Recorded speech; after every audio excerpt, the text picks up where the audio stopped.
Welcome back to Pursue the Dream Outdoors. This is Kansas Part 2. So this week we got a lot of our footage off of our Tactacam. Some of the sets we ran weren't so great for the camera, but we carried the Tactacam on the front of the bow. So the first set, we're headed down to a creek bottom, hoping these bucks are going to cruise up and down this creek bottom or maybe chase a doe across the creek out to the big ag field, and this is what happens.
Just a couple limbs saved his life. It hurts my feelings.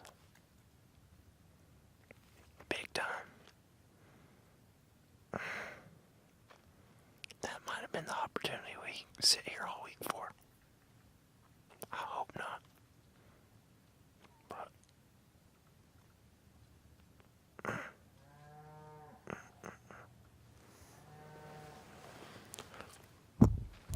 hurts my feelings. Hurts my feelings. He just came back. He just came back.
So as you can tell from that footage, I got a little excited. The end of that bow was shaking a little bit.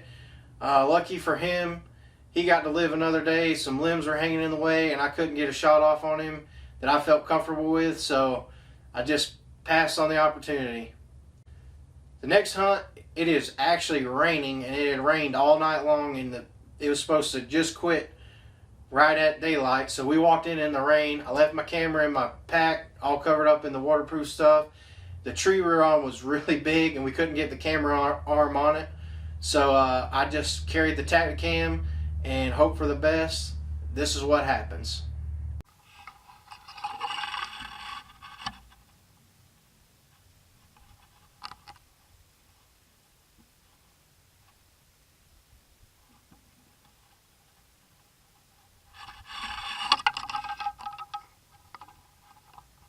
So as you can see, that's just a short clip of this buck.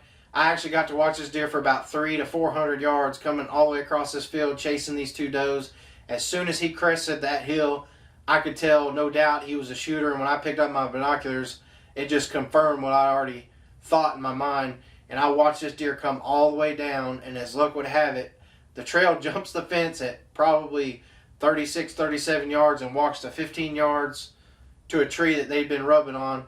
And this buck chased these does all the way to that fence line, to that trail where it comes over, and they just run up and down the fence line. And I could have killed him multiple times, but he stayed on somebody else's property, so I just let him go, and I ended up watching him run about a half a mile straight away from me as hard as he could, and never seen the deer again. So the deer is probably, I would say he's in the 160s, maybe even touching 170, and definitely by far the biggest deer I've ever seen with any kind of hunting equipment in my hand, and I had to let him go. So I hate that it happened that way, but that's just how it happened, and I'm not going to do anything that's not legal to kill a Boone and Crockett. But heck of a deer, heck of an encounter, and that's what you go to Kansas for. So the rest of the week, kind of, that was the turning point in the week. That's after that, we did not see anything that was a shooter that was even close to being in range. So that's the end of my Kansas hunt.